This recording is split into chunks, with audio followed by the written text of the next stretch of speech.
All right, it's another special edition, episode 84 of Chris and Company. We are joined in this first segment by Stuntman.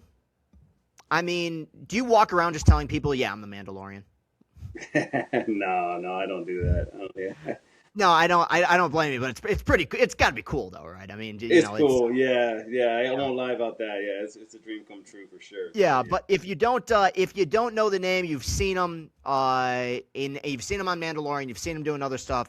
Hollywood stuntman, badass Lateef Crowder joining the program today after we put you on quite a journey here. For people who aren't listening on the show, it took a minute for me to finally get Riverside to work, but I appreciate his patience, which has not always been the case with some guests. So thank you very much for hopping in and doing this.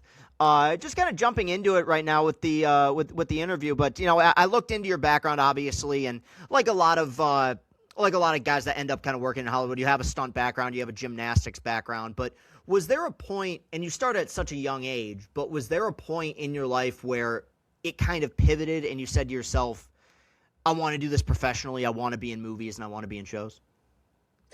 Yeah, there was. I guess maybe typically a little late to the game. It's kind of, I came back from college. I came back from Brazil, actually, and I was like, what am I going to do with my life? Gymnastics was over. I was still practicing my martial art of capoeira, and I was thinking, yeah, I wonder if I can do something with this. But, I was going to do capoeira my whole life anyway. I was kind of born into it. But I started this group in Northern California called Zero Gravity.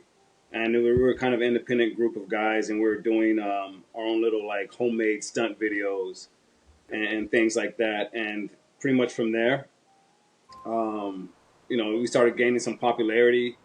And from that, I was like, I think maybe we can do this. Maybe we can get into Hollywood and maybe start taking some of this fight choreography and the stunt work into Hollywood. So I think that point, it was like around 2002 or so that I figured this out. No, that's incredible to hear. And I think that one thing that's really been cool, just as a cinephile and as someone who kind of follows this stuff over the last few years, I feel like over the last decade, there's been more of a push to acknowledge stunt work in Hollywood. And I don't know if it was where it specifically started, but I feel like there's a lot of people, myself included, who feel like it's time for the Academy Awards to add a best stunt work category, and I feel like there's been more of a push for it. Have you noticed that in the last several years that maybe there's a little bit more acknowledgement than there was, say, 2 decades ago? Oh, for sure. Yeah. I mean, some of the guys that, we looked up to get into the business, yeah, they never won an award, but they've done some amazing things. They pioneered, they inspired us to get into the business and things like that. But yeah, just like within the last pretty much 5 years or so, and they really started to focus on giving stuntmen that credit. And especially as the stunts get more complicated, and the lot more action movies, like especially the American action movies, is getting a lot more stunt heavy and stuff. A lot of we're risking our lives pretty much, Yeah. for our jobs. So it's good that they're getting recognized because that's pretty much what's on the line. For sure. Yeah, no, and it's incredible work, and I think it's something that for so long when you watch a movie, it's like you take it for granted, just accepting that this is, what's done. But no, it's not always CGI. I mean, it's very often people legitimately doing stunts, and it's such impressive work. And I was kind of looking into your background, and one thing that I'm fascinated by, because I saw that you've done some motion capture stuff for video games. And when you did it, I mean, I would imagine, but just kind of fill people in, was it the whole, like, you're in the pajama suit, you got the dots on you type of thing? Was that the whole experience that you had? Oh, yeah. I did Call of Duty for about maybe 10 years straight. And yeah, it was pretty much me and another guy, Alan Joe, good friend of mine, good stunt guy. And we pretty much did the whole thing. It was just us two pretty much in the suits playing every single character that's in the game, Mm-hmm. Yeah, so yeah, we did that for about 10 years straight. Yeah, and that's such a unique gig, and that's another thing that I feel like a large part thanks to Andy Serkis has kind of become like at the forefront of Hollywood, started with Gollum and obviously what he was able to do with the Planet of the Apes movies. But is it in that environment? Because whenever I watch like the making of any show or movie that has motion capture in it, it just the look of it before they put all the effects over it. I mean, it's a little bizarre. I mean, you're wearing the pajamas, you got the dots on you, the motion tracking dots. Is it difficult to immerse yourself in like a performance or a character in a situation like that? Are you kind of able to separate reality from the fiction you're creating? At first, it is because you're just stuck in a room with, like you said, the pajamas and the dots on you, and then a lot of times, especially back in the day, there's like, okay, picture there's a group of guys coming at you with guns right here, and then over here there's like some things you want to get behind and run to, and you have to imagine all the stuff. You have to kind of develop your imagination, and it's hard at first, but once you start getting into it, it actually it's funny because mocap has actually helped me in film as well. You know, to be able to especially the CGI elements and things like that. But at first it's very hard to immerse yourself because you're just in a room and you're just in pajamas. But you have to develop this kind of imagination. You have to have like good directors and good performers, and it all kind of comes together. But I would just, in short, it's pretty hard to do that. Yeah, and that actually leads me to your experience on Star Wars, because there's maybe not with what you've done, but historically, there was a lot of criticism at the time, or maybe not criticism, but just things the actors pointed out when they were making the prequels about the fact that there's so many things they're reacting to that weren't there. And that you, as a director, you just tell them, hey, something's coming at you, and instead it's, a tennis ball or something that's, up there that they kind of display. I feel like recent history, there's been the same amount of CG, but they've done a better job of kind of incorporating it into the environment. Just in your experiences working on Star Wars, was it a lot different or than you may have expected in terms of what was practical versus what wasn't? Yeah, well, Star Wars is, Star Wars compared to like say video games, there's a bigger budget, and say for Star Wars. So a lot of times, like I'll be the only practical guy in a scene, but they'll have other stunt guys in the pajamas pretending to be these CGI characters, and so I can have a reference of what I'm hitting, what I'm fighting, what I'm looking at, what I'm shooting, and things like that. It's helped a lot, but going back to my experience doing video games and mocap helped tremendously transferring over to Star Wars. And, just imagine guys are there and sometimes guys aren't there and things like that. But, say, for example, in this last film we did, there's quite a bit of CGI characters and monsters in there. But at the same time, there's a lot of stunt guys who could perform really well who aren't in monster suits, but they're in pretty much the mocap suits, and it's going to be digitally overtaken by a monster, And that helped me a lot, That was great. So.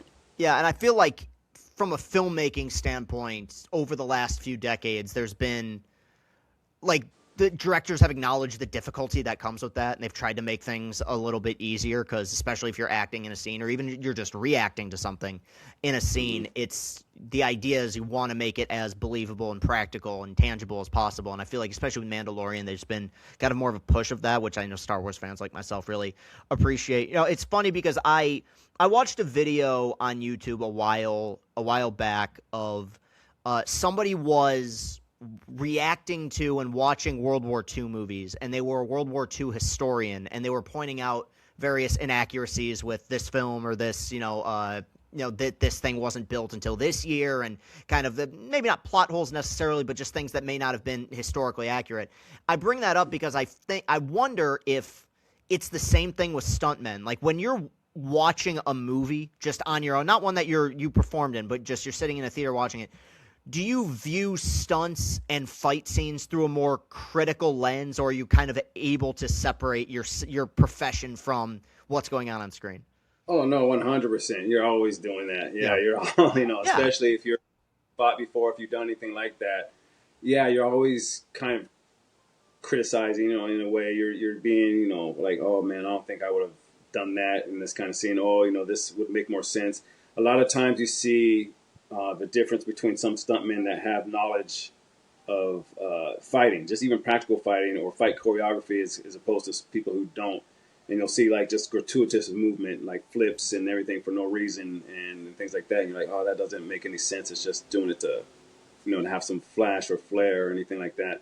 And we're always looking at those things, because they're actually not so much criticizing what we see on TV, but we're trying to help, ourselves for the future. Be like, okay, no, that's not what I want to do. That's not how, I want my fights to look and things like that. So, Yeah. but yeah. Is there any current or even past movies or movie series that you feel like really nailed the stunt work? Gosh, I mean, there's so many. You mean as far as fight choreography or just basic stunts in general? Well, we'll go fight choreography for this one. Yeah. Fight choreography. Gosh, there's so many. It's John Wick does a good job because a lot of those guys I know. Of course, the director is was a stunt guy. Most of the choreographers, everyone's a stunt guy, pretty much, who made the John Wick series. Yeah. So it's definitely going to be high up there as far as stunt work goes and fight choreography. All those guys are great fight choreographers and fighters and stunt people. So that's of course going to be up there. But there's a lot of movies in the past that are, but it's just I have so many in my head. Yeah. I think even what we did on The Mandalorian, you know what I mean, on the series, I'm not even saying for myself, but, Ryan Watson, who's a good friend of mine, he was the stunt coordinator of that film. In the first 2 seasons, I think the reason why a lot of people liked it so much was because of how the action was portrayed, Yeah. It wasn't so much so flashy or this and that, but it was, very practical, straight to the point. And all the performers that are on there were very experienced and very talented, So it just, every performer, even me, every actor is only good as their stunt performers they're fighting. Yeah. So, if they're on point, then everything else is going to be on point. So, Does it bother you when Hollywood actors who aren't doing their own stunts and have to, let's say, like portray a superhero or portray somebody that requires a lot of armor or costume? Does it bother you when they complain about how heavy or like sweaty the costume is for them to wear? Because you guys actually have to do the work. I mean, they're just kind of standing around waiting for you guys to do the action. Does that get frustrating? yeah, no, I mean, not frustrating that they complain because it's heavy for us and everything too. I think maybe more of like if they try to take the credit, Yeah. of what we're doing in the suits and things like that, maybe that can get a little frustrating. But yeah, no, the suits are very, hard to deal with. Sometimes they're restricting, they're this and this and that. And but that's our job as stuntmen is to make it work. We're supposed to train our bodies, to be, to get through these things. We're supposed to train our minds so we get through these things. We don't expect the actors to be that way. But I mean, the only thing that's frustrating is if they say it's like, yeah, I did all this stuff when we were sweating, bleeding, and and breaking bones and everything, So Yeah. Was Mandalorian, was that the toughest or like heaviest suit that you've had to wear for a project? I wouldn't say it's not so much the heaviest. It's probably the most educational. I mean, there's so many things about it. Like it's tight in some areas. It's restricting. It's heavy in the legs. I've been in some creature, suits and some things that were heavier than the Mandalorian, but were like more flexible. Say, for example, the Mandalorian thing is just most of it's like the vision and your hearing is impaired. As far as fighting, like how I want to fight, it's a little bit more restricting because of how the suit is shaped and how the armor is kind of restricts your flexibility and things like that. But you just, that's our job as a stunt person is you have to kind of adapt and make all this work for the scene, Yeah. So if there's like a scene that's like where, like say for example in the choreography where they want me to do something acrobatic or something, I'm not going to do like a full twisting, backflip or something like that. I have to kind of limit it to something where it's nice looking and flashy looking, but not as, big as something like that. You know what I mean? So it's an education. It's just how to adapt to the suit, and still make everything look good. Yeah, and it's adapting to the suit. But one thing I wanted to ask about, especially with Mandalorian, because that's a character on the show that doesn't do a whole lot of speaking for like a main character. It's a lot of presence. It's a lot of short lines, and Pedro Pascal obviously has become an actor with largely through that with a very recognizable voice. And when you are doing your scenes and you're in the suit, do you allow, or do you follow what Pedro is doing to kind of allow some influence on your performance, or do you just try to focus on what Lateef is doing in the suit and not let what he's done impact what you're doing? Yeah, no, no, for Pedro and Brendan, no, that's part of my job. Yeah. I have to definitely, communicate with them, and because they're, he's in the suit most of the time. Brendan's in the suit most of the time. So whatever he's acting throughout the scene, and however I have to watch what he's doing in the scene, especially if my scene's about to come up where we're doing action. I kind of want to be there, and I'm in the background watching what he's doing, his mannerisms, everything else. And then I'll talk to him and be like, okay, man, when you pull out your gun, when you're about to fight these guys, how did you, what's the manner, are you, in the manner that you did that? And, like, should I come, out blasting hard? Should I do this? He's like, no, no, no. I kind of came out slow. I started shooting from the hip. Then I started, coming out, being more aggressive. It's like little things like that we have to discuss and talk about. If not, it'll look really weird to see, go from the dialogue or from, Pedro or Brendan in the suit acting to me just going ba ba ba ba ba, not knowing what's going on. So it has to definitely blend and match to where it seems seamless, where you don't know if it's me or Brendan, Yeah, or Pedro. absolutely. And it's, for a guy who's been around a minute now, I'm yet to hear any negative Pedro Pascal stories. And if you could just you talk a little bit. Now, obviously, you guys collaborated together. I don't know what kind of relationship you had outside the set, but yeah, you've spoken highly of him in the past. And if you could just kind of speak on some of the experiences that you've had, and if you've been able to maintain a relationship kind of off the set. Oh yeah, well he's so busy. I mean, Yeah. last time I was on the set, he was like, "Hey, why didn't you call me? Why haven't you called me last time?" I was like, "I've been working here, man. Yeah. Like I don't know what you've been doing, but yeah, no, we get along really well. I've known Pedro for a long time now. I met him on 2015 on Kingsman, The Golden Circle. We did a film in England, and I trained him for that movie and helped him with the fight choreography in that film. And we got along great, man. And also met him. I saw him again on Triple Frontier. We were in Hawaii doing a film, and he, comes out, gives me a big old hug. Like we've gotten along really well. Yeah, there's nothing really bad to say about him, man. He's a great guy, great actor, great performer. The suit was a little bit challenging for him, and just like it is for all of us. But, we all support each other, and I'm just like, hey, man, I got you. Whatever you need, any tips or anything like that, you're going to be bumping, you're going to be falling, you're going to be, running into walls you can't see and all this stuff. But, yeah, there's nothing really bad to say. We all get along. We're all brothers, and, yeah, there's no egos here. So. Yeah, and I think that one thing that I've always just so loved and cherished about being a fan of all media, but especially Star Wars, is the communal experience, and the fact that even if it's something that's on streaming, kind of feels like people will film their reactions and almost simultaneously talk about it on social media and everything. And I don't know how much of it you saw, but I've seen you discuss the scene with Moff Gideon at the end of season 2, where Luke makes his appearance, and I mean that was, man, God, time flies. I think that was during COVID when it was released, because I know that was one of the things is you guys somehow shot 2 seasons of Mando before COVID happened, so you were able to pump those out, thankfully, which gave us something to watch.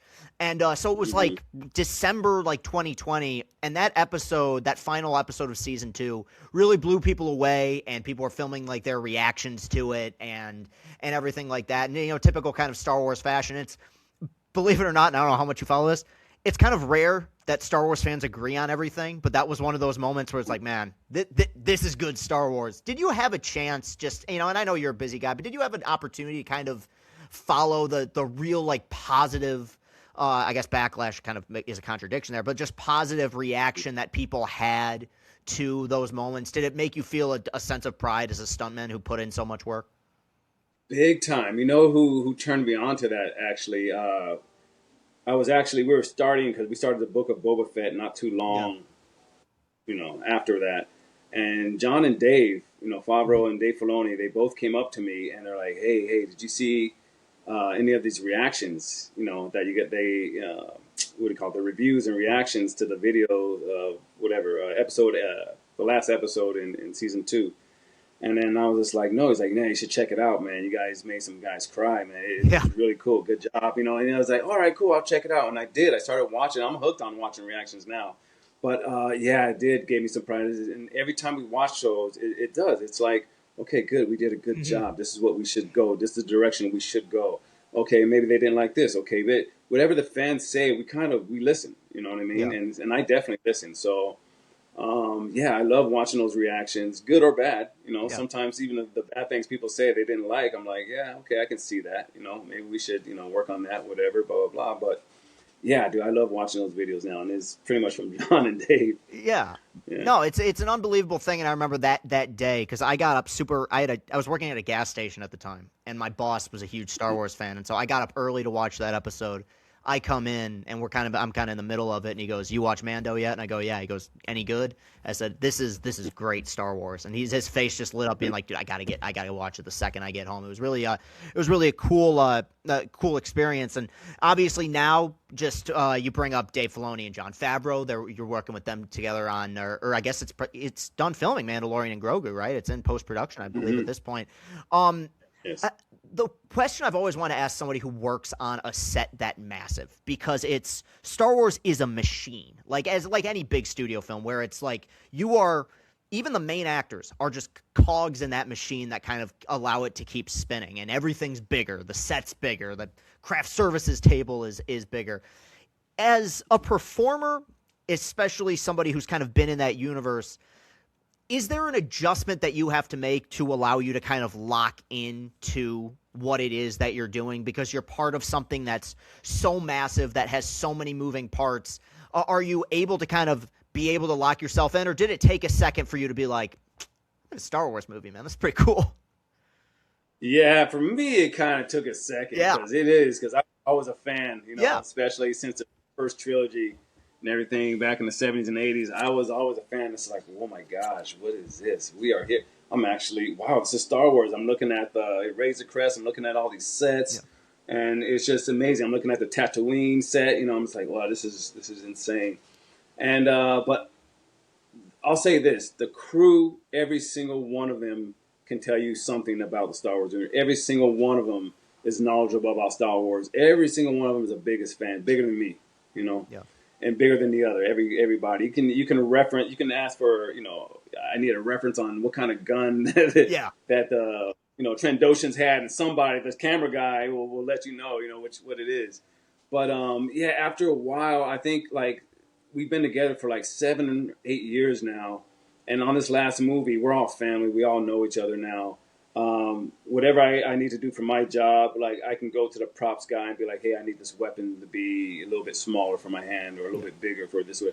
Or I can go to, the set deck and be like, oh, I need some, breakaway tables here. I need some breakaway pillars or whatever it is here. Like we all kind of have a nice relationship now to where it's comfortable now. We can go to each other and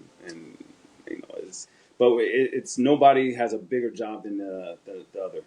That's every department is just as important, man, and it's one big family, and I love it. Is this part of it, the promotional part? I would always, because I've followed Marvel, I followed DC and Star Wars with this. Is this almost the more difficult part, because you've done the movie and you're promoting it, but you kind of can't really talk about it. Like there's this whole there's a big thing of spoilers, and no, I mean Marvel especially now. Obviously, they're all owned by Disney at this point. But this idea of like, hey, nobody wants to be the guy that lets something slip. So you're promoting something you're really proud of, and that like it's a once in a lifetime experience. But how is it hard not to walk on eggshells when you're kind of talking about this stuff, because you don't want to be the guy, because fans will pick up anything. Yeah. Oh yeah. Oh man, that's one thing I learned, man. You can't even hint anything at all. I mean, especially with these guys, with these fans. But yeah, it's always hard because you want to, man. I'm excited about what we did, and I know what we did is groundbreaking. I know what we did is going to blow people's minds. Even whatever people are saying, whatever they're predicting out there, they're like, oh, it's not going to be as good, or it's going to be great, and this and that. I know what it's going to be, And so that's always, it's pretty hard, but at the same time, I don't want people to actually know to exactly I don't want to give away too much. I want everyone to be surprised, and and what we did, we all did. It all came together so well. It was a lot of work, I'll say that.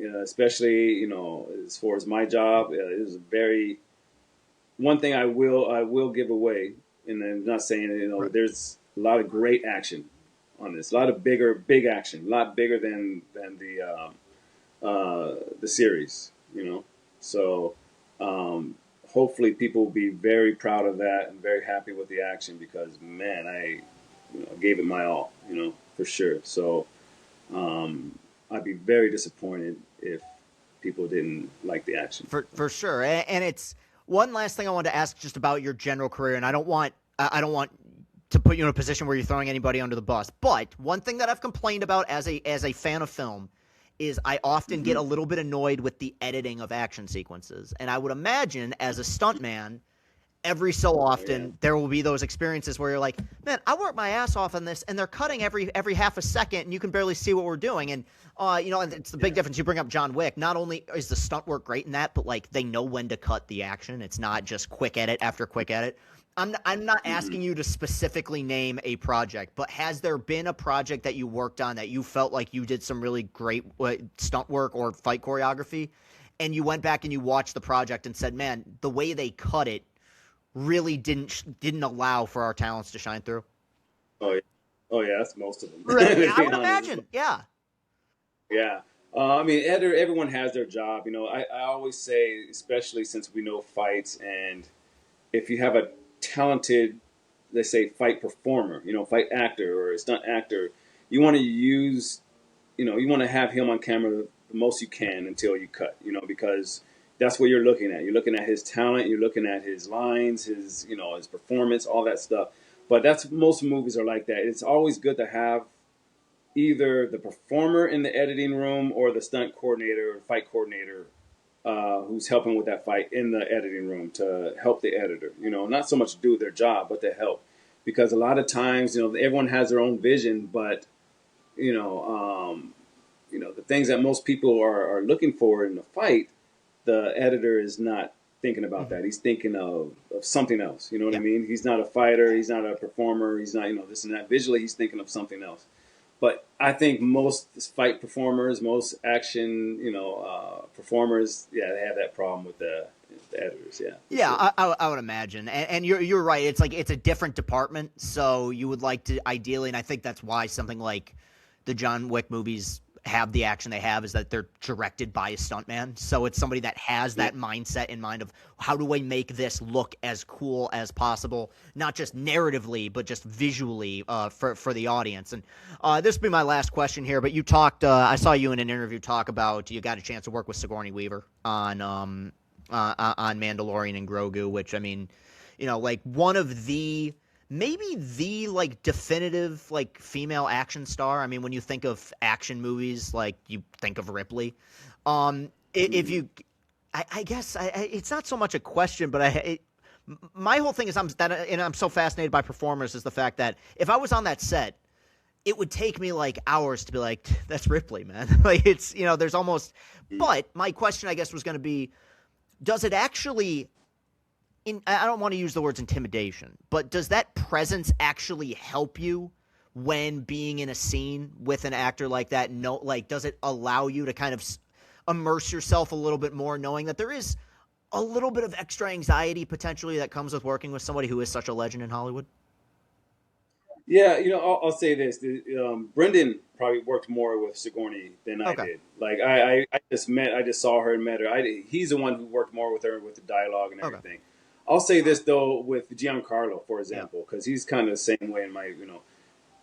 Yes, it definitely helps me because I'm looking at him. I even told him I was like, man, I've been a fan of you since I was a kid, man. I saw you in all these different movies, Spike Lee movies, Do the Right Thing, man. He's like, I loved you in Breaking Bad. I mean, everything like that. And it's like, it was a little bit of hmm starstruck, but at the same time, it helped me step up, step my game up. I wasn't so much starstruck where I kind of, got intimidated and got insecure. I was just like, let's do this thing, man. Let's make history. We kind of came together. We did a little bit of rehearsal. We didn't have much rehearsal time for that fight I did with Moff Gideon. But we meshed right away, man. As soon as I met him, and we talked a little bit about our experiences, and I told him how much I admired him so much. I was starstruck, but I actually at the same time too, I wanted to do Yeah. great. I want to do great. With him and for him, and that is part of my job too, is to make him look good. Yeah. You know what I mean? So, say for example, in that fight, he went ham on me. He broke 7 lightsabers, dark sabers, and even the Ahsoka, saber they replaced it with. He broke that as well, and everyone was getting a little upset that he was breaking all the props. But I was like, hey man, we're making history. Let's keep this going. We shook, gave a high five and shook on it, and yeah, man, it was great working with him, man. He brought the best out of me, and hopefully I tried to bring the best out of him, and that's the way it kind of works. Yeah. But yeah, I didn't get to meet Sigourney Weaver, but if I did, or if I had to do like I say an action scene or something like that with her, I think it would have been the same way. Yeah, I think I must have gotten it confused because I saw an interview with you and Brendan together. It must have been him talking about the Sigourney experience. But I appreciate you sharing that anecdote, though. Obviously, I mean, what incredible opportunity you got a chance to work with Gus Fring. I mean, that's not that's a pretty rare thing. What's interesting, man, is and you probably don't know a ton about what we do, but we have a lot of athletes on here, and we've had. I try to not get super starstruck, but every time it's a Star Wars person or anyone involved with the Star Wars project, it feels special. We've had Dennis Lawson, who played Wedge Antilles, on. We had Nick Gillard, who was the fight choreographer for the prequels. We've had him on. So this is, and I know my producer, who's a huge Star Wars fan as well, greatly appreciates this. So thank you so much for taking the time and being patient. I mean, not that you necessarily need the promotion, but we're going to try to promote Mandalorian and Grogu as much as we can by the time it comes out here on our channel. But look, it's an incredible thing. I think that I've always had tremendous respect for stunt workers and the guys who do fight scenes in Hollywood. I think it's such a remarkable thing, and appreciate you taking the time today, and wishing you all the best of luck as you go forward in your career. And best of luck with film. Thank you so much. Thank you for having me, man. This was fun. And, let's do some more. Appreciate it. Thank you. All right. All right. We are joined part 2 of our special another Star Wars edition of Chris and Company. We are joined right now by the literal and figurative man behind the mask for the Mandalorian, Brendan Wayne, joining the program right now. Buddy, what's going on? I appreciate you doing this. Hey man, it is absolutely stoked to get on and talk about my favorite show on Earth and in other galaxies, as a matter of fact. This is the way. For sure. And I'm going to start with something that's non-Star Wars related, because I was looking through your social media account last night. We do a lot of sports stuff. If you can't tell by what's behind me, we're Michigan based. And I just want to ask straight up, are you aware of how lucky you are to be a Los Angeles Dodgers fan? Yeah, I mean, I'm like, just to be clear, I used to sleep in my satin Dodgers jacket from the time I was 5 years old when I got it, and they got it big, so I wore it all the way through 3rd grade. My mom had to literally act like it got lost because I looked homeless. So, and it smelled like it. So, yeah, I mean, it is unreal. I mean, I don't even know. It's not even just that, it's how they're winning these games. It's unreal to watch the New York collapse was one of the greatest moments. And I got a bunch of buddies out there who are going to be like, you're a dick. But yeah, I mean, like, to watch that, like, I'd stop watching. I'm so superstitious that I go, I'm not going to watch because I'm bad luck right now. And they came back and won that game, and Freeman hits that jack, and I'm just getting text messages, and I'm like, oh, this is insane. And then I watched the Toronto series, and I wanted to punch what's his name, who slid into home base and made that face like, we got this. And then to not have to, because, well, we beat them, was gorgeous. Like, yeah. And then now Kyle, I mean, so many things, but yes, I'm very fortunate. Yeah, I mean, it's something, and it's a hotly contested thing with the way you guys spend in this non-salary cap world. But it's just like what I keep telling people, and what scares me is, like, our guy behind us, Tarek Skubal, free agent at the end of this year. Like, terrified of losing him to you guys. Detroit's my second favorite. Oh, Detroit really? is my second favorite. Yeah, and it would make me sick to my stomach, honestly, if we did get him. Mostly because I do love, like, Magnum PI made me love Detroit, Yeah. and then Sparky, oh my god, like, come on. Yeah. Like, McDowell, who was a local kid around Yep. me, by the way, he came from Notre Dame High School like Giancarlo. Yeah. That was our rival, and we did, light the field on fire, if you can prove it. Yeah, like, I love it. I love the thing about baseball I love the most is that it is a long story. It's Hmm. not you can't break it up into little clips. I mean, you can, but it's not like I don't know. It's not like football where it's 2 seconds of action and then Yeah. baseball is a story. Like there's stories within stories, and I was lucky enough to have Vin Scully as a storyteller, so it really made it great for me. Yeah, I mean it's a marathon, not a sprint, they say, and you feel it throughout every Yeah, single season, man. I mean, it starts. I'm one of those freaks. I love the long season. I love the 162. Like I'm invested in every yeah, single one. Like this is so I appreciate that. And before I ask about some more Star Wars stuff, I actually like I'm just in general a huge fan of film and how movies are made. And you posted something yeah. on your Instagram story the other day that I thought was really interesting. It was that clip of Samuel L. Jackson talking about directors who shoot on film versus directors who Wow. shoot on digital. And I thought it was really interesting. He made a point about how directors who shoot on digital don't really think about the economical side of things because they don't have to. And how when you shoot with film, you have to worry about processing and wasting film. And very often with digital, it's just take after take after take because you don't have to worry about, wasting anything. As an actor, Yeah. is it easier for you to do something like digital where you're going to have an endless amount of takes to get it right? Or do you feel like you get to a point where maybe you kind of stop trusting yourself after doing so many takes and maybe it's a little bit easier to do things on film?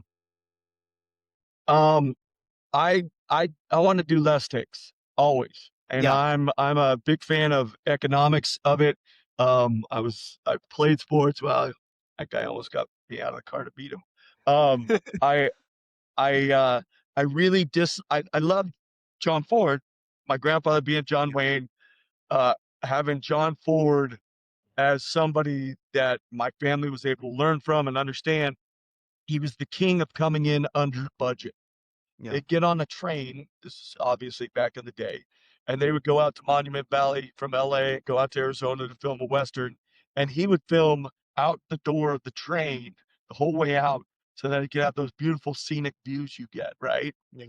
And so my grandfather would come in and be like, hey, they call him Jack or Pappy to John Ford, and he'd be like, Pappy, I was thinking about this monologue I have in this scene, and he'd talk about how we wanted to work on it or do this that, and Ford would be like, oh, okay, yeah, work on it, and then he would throw away the pages because he was going to cut that day anyways. And then he would get it in a shot of just like, my grandfather standing in a door. And so rather than tell everybody how tough he was, my grandfather was able to learn how to physically just be there and allow the Yeah. camera and the audience to experience what they wanted. And that's how Ford would cut down budgets. And he would literally just throw paper, like pages of the script out the train, and they'd just be like, yeah, we're done. I don't need that. And so to be able to have that kind of like everybody's in tune, everybody's, Hmm. doing the same thing, it really does. Sam really does say it extremely well, which is as an actor, I'm sitting there waiting until they're ready, right? And everyone else is working. And so when you do, I don't know, once did 27 takes on this show, and some of them were 5 to 10 minutes long. So you got like a boom operator who's trying to hold the boom. You got all kinds of people, steady Right. cam guys, and you're just like, I, I can't like if you guys can't get it in within 5 takes, take a break, go somewhere else, and figure out what you actually want because Yeah. it's killing me. And that's digital is you do so much and do so many takes that you don't even know if what you prepped was good. And then they're like, oh, we'll fix it in the editing room. And I'm like, that's the last thing I ever want to hear when I'm working is we're gonna fix whatever you're doing. Yeah, so I'm a big fan of film. I've worked in both mediums, and now everyone works in digital. So much cheaper, but it's not. I don't think it's more economical. I think when I did season 1, I would agree. we averaged 15 hours a day, so we were on OT constantly. Part of it was figuring out how do we work within the volume and how do we work off the um, how do we light Mando so he's not just reflecting everybody in the background, that kind of thing. So that was part of the joy of it and the intrigue of it. But eventually you have to be economical and thoughtful. Otherwise you're burning out your crew. And it's true. These guys, they don't get enough, and they sure as heck don't get enough days off and time off. So yeah. 100%. It's interesting because you hear all these, maybe not horror stories, but all these stories behind a set of Kubrick or Fincher, these guys who are just obsessive with doing take after take after take. And look, with them, it works out. My counter to that is like they can get away with that, but I would say 95% of directors probably would have a hard time keeping things together, asking that much from their performers over a period of time. I agree. I mean, think about but it. one thing that you go ahead. Yeah. No, if we were in sports, a guy gets 50, but he put up 100 shots. Is that good? I don't think that makes you good. Right. I think that makes you a liability. So I think it's very similar. But what were you saying? Well, no, I one thing that you brought up that I forgot to mention up front, but you are John Wayne's grandson, and it's like that is a legitimate thing. That's very, very real. Yeah, and so just for the audience, I wanted to make sure, but you brought up John Ford, and I didn't expect. Oh hell yeah, man! I didn't expect to bring this up, but did you get a chance to see I think it was a 2022 movie, The Fabelmans, where David Lynch showed up at the end as John Ford?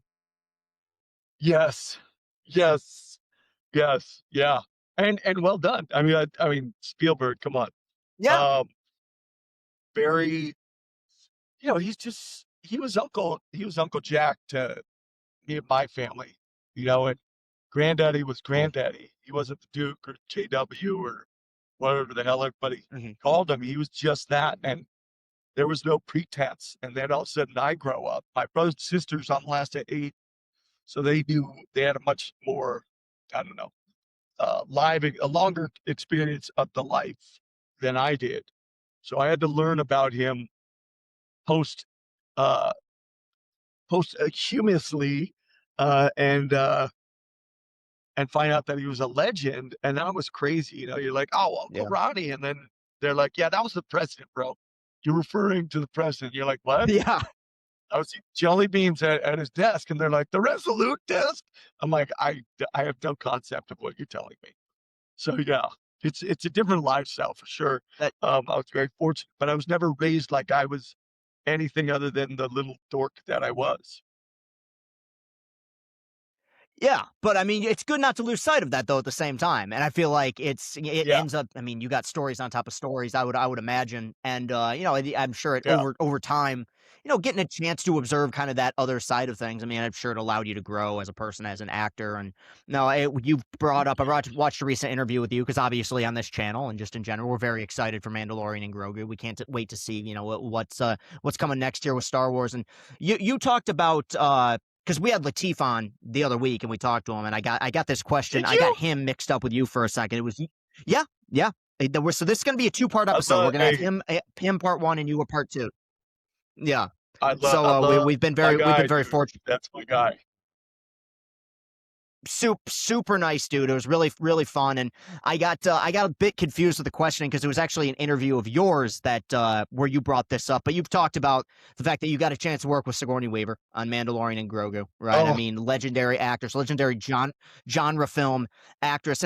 And I was fascinated by this because, like, if I was in your shoes and I walked on that set and I saw her, I'd be like, that's Ripley, dude. Like, I'd be the one who'd be kind of freaking out. But I feel like as an actor, you're supposed to kind of, leave that at the door. But it made me wonder, like, does her presence and her stature as an actress enhance your performance in a way because she kind of has that built-in aura of being in all these legendary movies and been kind of this established badass for decades?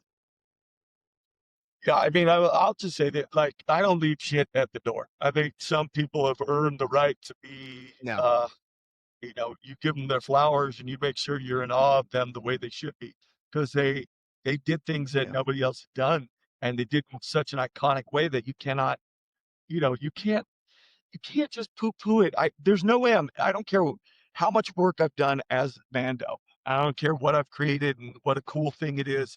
It doesn't compare to her. Like Yeah. she's Ripley. She's the most dangerous. Like she's funny. So when I saw her,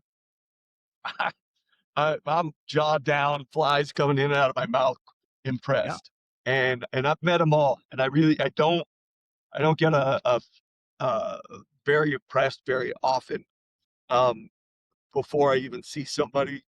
And I think we all kind of gotta live that way, hopefully, where we don't just give Yeah. away our praise, that people earn it. She did.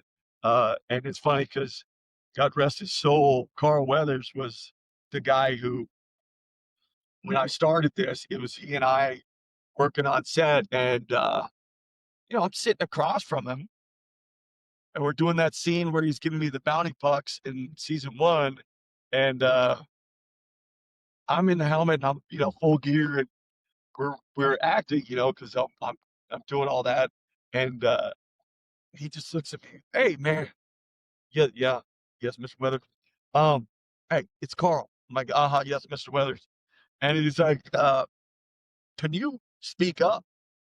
I'm like, I honestly, I'm like, we're like 45 minutes, hour into the take, and or into the day.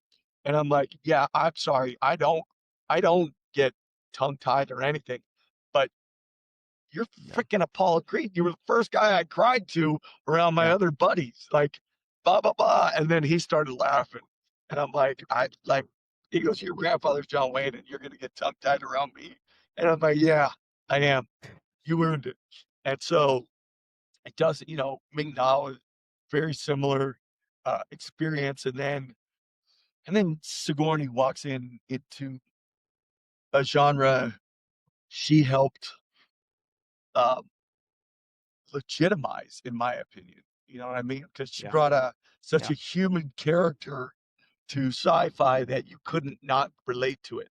And on top of it, it was groundbreaking because she's a woman who took on a role that was uh, what we would have considered, especially at the time, very male centric. And she never made you question it. And that's something that you go, wow, what impressive. Yeah. So yeah, as you can tell, I was incredibly in awe and will never stop being in awe of her, and her humility and her approach are still there. And she's still, taking notes on her script, trying to figure out little nuances she can bring to her character, whereas some other people might just mail it in and be like, I am Ripley, but Yeah. it matters to her. And that was a great reminder that always do the work. And so yeah, she's incredible. Yeah, and it sounded like an amazing experience, and I'm excited to say. I mean, it just makes, given her history and her career, it makes so much sense for her to be in the Star Wars universe, and I can't wait to uh, see it on the big screen. And you mentioned you go ahead. no, no, I agree. Oh yeah, but you mentioned Carl Weathers, and that actually you set me up a little bit because that was going to be my next question, because I remember watching him in Mandalorian and just thinking to myself, like, he is every bit as cool as he was the first time you saw him as Apollo Creed. Like, he Yeah, just has this natural presence that still exists his whole career. And I remember when he passed away, I sent out a tweet saying that the one thing you could rely on with Carl Weathers was he was always going to be cool. He was every bit as cool at yeah. 35 as he was at 75. And I think that's such a unique thing for an actor, especially, to kind of maintain that presence. What do you think it was about him as an actor and as a person, because you got to know him a little bit personally, that allowed him All to right. maintain such a unique screen presence for so long? he understood what made him great. He didn't think of it as great, Hmm. and he was very like he'd be like, these are things that are important. And he was a natural born leader. He's a guy who, when we were filming season 1, I was coaching my kids, and we were going to the championship game, and I had asked him he goes, you seem like you're not here kinda right now." And we were sitting in the cast chairs, and I was like, "Honestly, I just don't wanna screw up, this team's chance to win it all." It's just a soccer, it's AYSO, it's whatever, but, I want them to win. I want them to understand that everything they've done has been worth it, and they just stay in their lane and do the thing, and he goes, "Tell them to do their job." He goes, "You ever watch Bill Belichick?"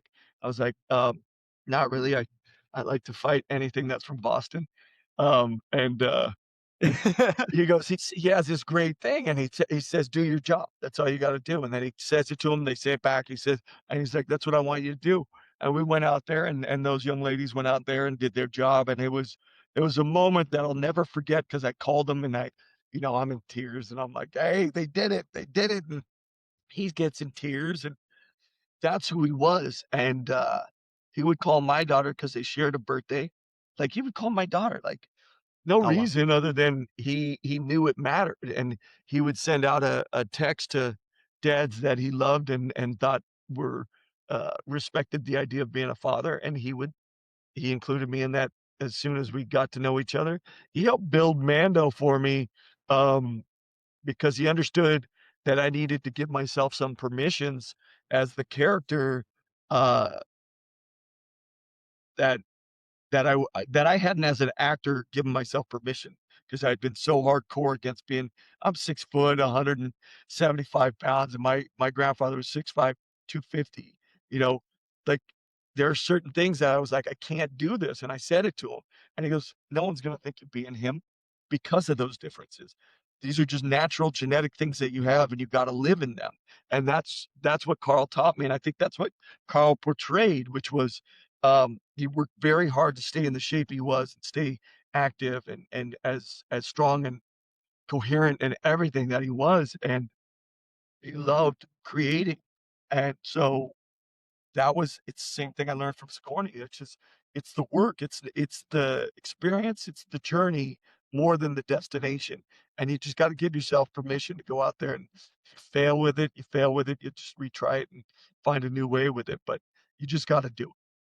And it's I think that you earn so much respect as an actor by putting the most of yourself into every project because it's open. Like not everything you do is going to work. Sometimes what you read on the page doesn't necessarily translate to the screen, but I think it's like Sigourney, like Carl Weathers, these people that consistently brought their A game to projects where maybe other people wouldn't have expected them to bring their A game. I think that allows you to maintain a career that's decades into decades deep, and remarkably successful. One it's interesting with you being the grandson of John Wayne and the Mandalorian. I feel like there's this weird like this kind of perfect symmetry in the sense that Mandalorian in so many ways is a Western. It's a space Western. And the character Yeah. of Mando with that kind of quiet confidence and demeanor that he has is very much kind of representative of those old time kind of cowboy Westerns. And it makes it, if you could, uh, what do you think John Wayne would have thought of The Mandalorian? Do you think that he would have really kind of respected sort of the old time vibes of that character and the presence that that character brings in this kind of Western aesthetic? Yeah, I think the thing that he would have enjoyed most is that Mando leaves so much to the audience's imagination, um, Yeah.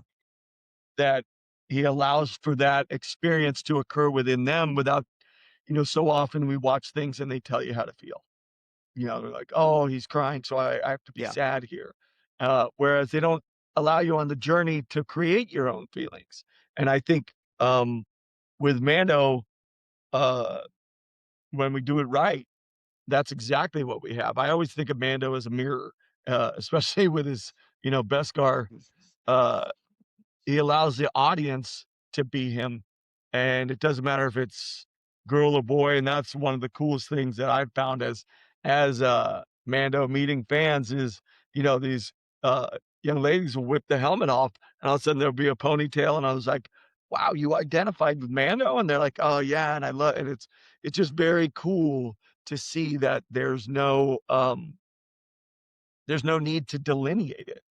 It's just the experience, and that's a really cool thing in the storytelling that they were capable of doing, and hopefully that I've been able to give instead of making you hear that I feel a certain way or that we're on this journey that you just feel it because we're all in it together kind of thing.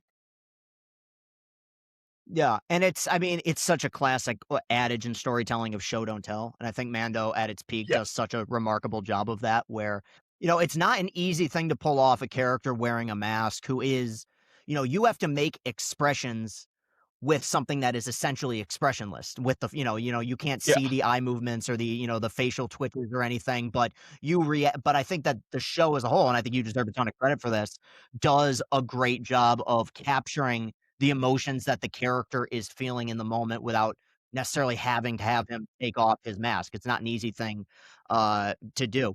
One thing that came out the other week was that looks like there's a bit of a transition in the Star Wars world. Kathleen Kennedy stepping aside, Dave Filoni going to be taking over as the new kind of creative head of Lucasfilm. I would imagine you spent a fair amount of time collaborating with him. What do you think makes him best suited to kind of oversee the Star Wars universe? first of all, his encyclopedic knowledge is off the charts. Like Yeah. anytime there was a question, Favreau would get on the phone, FaceTime him if he wasn't already on set. The way those two came in to do Mando was with 100%. Um, they wanted to make sure they were honoring what they grew up with. And Dave's Yeah. storytelling, as we learned through Rebels, you know, him persevering with those animation. I always say cartoon just to annoy him. But his animation, uh, they gave him like, here's a shoebox, here's a string, and here's a crayon. Make this work. And Yeah. and and that's how they did it. Like it wasn't like, hey, we're gonna give you $10 million, go make your show. Like he had to fight and Yeah. he never knew if it was gonna be back season to season. And so he wanted to tell the stories. And his relationship with Mr. Lucas is there's no one with a relationship like that outside of Lucas's family, and Dave honors Yeah. it, and his creativity is beautiful, and him wanting to learn live action, and so he and John getting together and creating this whole thing is awesome. And so I was very excited for him. I congratulated him immediately, and he goes, "I'll do my best to honor this." And that's a good Pittsburgh kid, and in spite of the fact that he's a Penguins fan and all that stuff, he really does carry those roots of that kind of blue collar. We're going to put the work in. We're not going to fail from lack of work, and that's what you need because he's creative, and that means if you work hard at your creativity, it'll show out in the long run. So I think it's incredible. I think it's a great choice. And I think Kathleen Yeah. did a great job. Everybody wants to, trash it, but let's be real. We're here right now with some of the best Star Wars we've ever had. Um, and it's because, she's persevered through it all. Yeah. Yeah. And I think it's an exciting time. And I think obviously, look, Kathleen Kennedy as a producer, not a whole lot left to prove. I mean, this is I think Steven Spielberg Come even on. called her a Yeah. Hall of Fame producer, like one of the great, Yeah. Hollywood careers ever. But First that's ballot. such a cool thing that you tell me about, you know, oh yeah, for sure. Yeah. And it's such a unique thing you tell me about Filoni and kind of that shoestring budget, so to speak, that he worked on with Rebels and the animation and not knowing if he was going to get renewed. Because what that reminds me of, honestly, is kind of again, it's symmetry. It's what Lucas went through making A New Hope, where it's like, this is this Yeah. little space movie. Okay. Yeah. Like the droids are breaking down in the desert. People don't really know if this is going to work. Like, is this going to bomb? And like he knew. And I think it's the same with Filoni. Like, it's a trust in the process that's kind of allowed him to kind of ascend up the ladder. I think it's awesome. I saw you were on Katie Sackhoff's show I think it was a few weeks, even a few months ago. And you told a story, and I was looking this up last night. And it was kind of a harrowing thing. So, I guess that you don't have to go into full detail if you don't want, but you had, pretty much a brush with death in while you were filming season 2 of Mando, and if you could just for a little bit explain what exactly happened, because it's a pretty remarkable thing that you went through. Yeah, well, I blame Disneyland. No, I was I happened to be at Disneyland the night before I went and checked myself in at the ER. I thought I had, first of all, if you have pains and you're feeling something and it doesn't go away, I'm gonna tell everybody, just go get it checked. Don't be dumb. I was very fortunate Yeah. that I had some great doctors eventually who came in and saved my life. I Yeah. I thought I had kidney stones. I thought I had like indigestion. I don't know. So I just kept walking around with it for like a week. And then my kids was turning 10. And we went to Disneyland all day. This kid. Uh, and, uh, and I was just gritting through it. And then I woke up and I was on the couch and I was like, oh my God, it's like 6 a.m. And I'm like, hey, uh, I'm just going to take myself over to the ER. And I didn't tell anybody. I text my wife. I'll be right back. See if they give me some painkillers.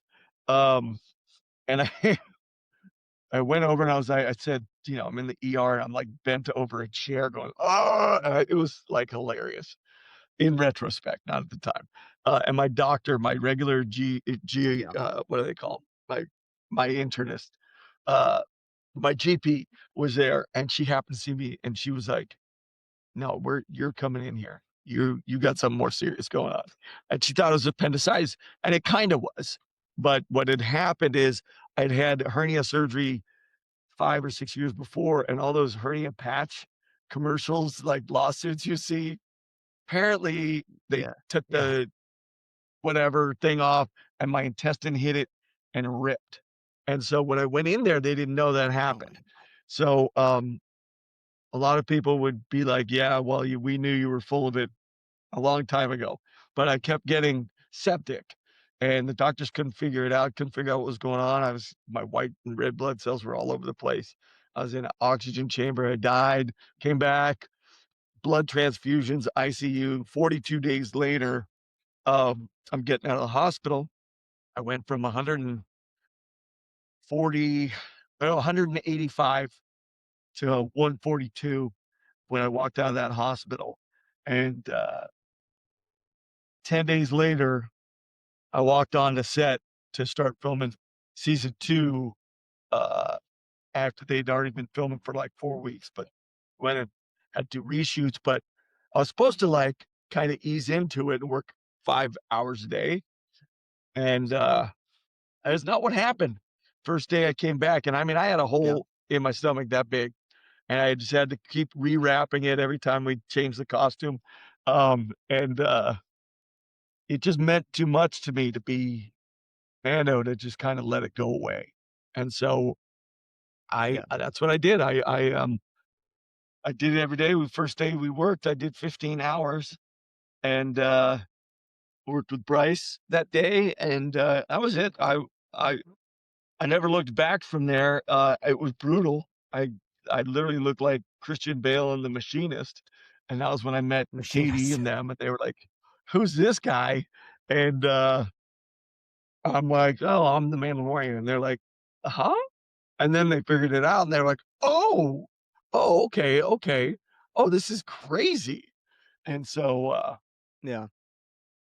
needless to say, I was very fortunate, and I did the rest of season 2, and we reshot a bunch of stuff that needed to get redone when I wasn't there, and it was cool. And David, it's funny enough, in that season, there's the Jedi when Ahsoka appears, and Yeah. Dave held that episode, till I was healthy enough to do it, because he knew that he wrote that with me in mind. He was like, "This has got to be you the whole time," kind of thing, and it was really cool.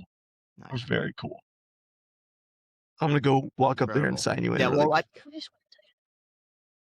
Yeah, we can. Um, yeah, so that, I mean, that was, yeah, I definitely kind of shined over it right now while we're talking, but it was harrowing and it was death defying on some levels. And yeah. my kids and my family went through some really scary times for them. And, Yeah. because of them and my friends and family, I was able to come out of it, honestly. I felt like I was needed, and it gave me a determination to be back. Well, that's wonderful to hear, and it resonated with me. It was actually kind of eerie. I went to a very, very similar experience with my father about a month ago, where he was in the hospital for Oh, uh, weeks on end, and it is what it is. But I'm good. Obviously, glad you're doing very well. And but this will just be my last question, because I think that, you know, the Star Wars universe, when you become a part of it, you're there for life. You can't. There's no out. Like you're going to get asked questions about it. You're going to be a part of it forever. It's going to be in many ways like the defining part of your career. And I think what's been cool, at least in recent history, have been the number of actors who've either come back to it and been embraced, or just new actors that have come into it and really been embraced. And so just the last question I'll ask is, you know, as somebody you've done, you know, work doing other things, and does Star Wars yeah. stuff, does it ever get tiring? Does it ever get old being asked about it? No, it never gets old being asked about it. It never gets old walking on the set. And I mean, I grew up with New Hope, and to be Yeah, able to walk onto sets that are built for you, which are like a r my imagination, it gets 3D printed somehow, and all of a yeah, sudden you're walking around an adult size set, and you're jumping in a land speeder. I mean, this movie that we're about to get in May, like the cool factor on this, and the kinda ode to adventure and A New Hope, but at the same time, like Indiana Jones on some levels, like that super adventure, um, is so beautiful. And the thing I love about Star Wars, it honors so many classics like a Kurosawa and these things, yeah, and Yojimbo, or my grandfather, and his movies with Ford, yeah, and to have these moments and then recreate them in a whole new universe, and they still resonate with people. I mean, yeah, it was purposeful that we wanted to be Western, in the way Mando lived and worked and had a creed, um, and it was important to everybody that we live by that creed. And, you know, I know, I was gonna say I'm sure, but I actually know that it got annoying because I would not I'd be like, "Look, I'm not using my hand to do this. This is my gun hand. We're gonna honor the Bible that we've written about Mando, and we're not gonna deter from it." And so for me, it was important to always be wherever we were filming. If Latif was on another set, he'd call me and be like, "Hey, blah, blah, blah, blah, can I do this?" And I'd be like, yeah, but you gotta do it this way, or you gotta, these are the rules that we have within the Western sphere." And, to be able to have a impact in Star Wars with a new character in a new thing that breathed so much life into the franchise and into their ability to tell new stories and bring interest, so that you could get a Tony Gilroy, you could get, Filoni running Ahsoka, you could get Deb doing Obi, like, that's incredible. And, I don't know that I think we all wanted it to be great, but I don't think we ever thought it was gonna be as, uh, well received as it was. So yeah. it's incredible. And so this new movie, I think the fun and joy and the popcorn eating, is gonna be epic, and I think we're gonna be stoked to sit in that theater and watch it, especially when it's on some IMAX too. Mhm. Yeah, look, we're really excited for it. And the one thing I always say is, especially growing up, because I wasn't obviously old enough to see the originals in theaters, but grew up in the prequels and everything, and I love how much of an event Star Wars is. And when you're a fan, it feels Yeah. like the world kind of stops for a Star Wars movie. And like I remember exactly where I was, what I was wearing, what theater I saw these movies in. So I'm very excited to kind of continue that. This was a wonderful interview, man. Thank you so much for being open, and I think your story is really really fantastic. And if you could, just when we stop recording, stay on for a second just to let yours upload. This is Absolutely. the perils of doing podcasting, but greatly appreciate it, man. Wishing you all the best, not just with Mandalorian and Grogu, but going forward as well. And thank you so much for taking the time. Hey, Chris, it actually is an honor, and I appreciate it. And let's go Tigers, man.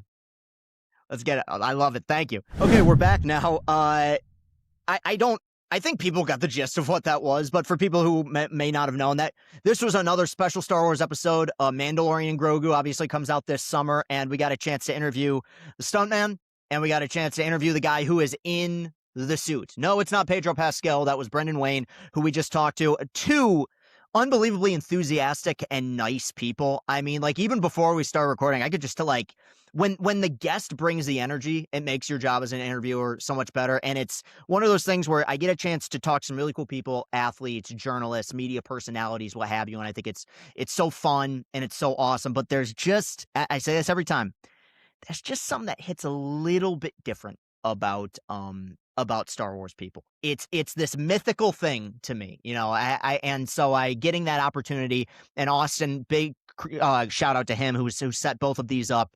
It's really really cool, and I think that we're gonna be able to cut some great clips from it, and hopefully you guys were invested as well. Hey man, we got a chance to talk to the Mandalorian. That's pretty damn cool. Okay. That will do it for today's episode. You can follow me on Twitter at Castellani2014 while you're at it. If you're watching on YouTube, hit that like button, hit that subscribe button. Let's get those watch hours up. We are available in audio form on Apple Podcasts. We're available in audio form on Spotify. And, of course, our content is being updated pretty much every day at CastellaniContent.com. We do have some interesting stuff coming down the pike here.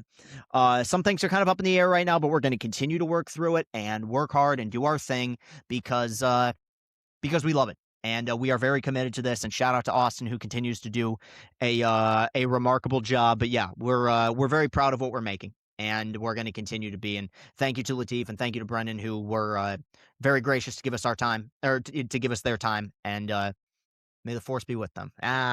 What a way to end it. All right, everybody. Have a great rest of your week. Peace and happiness.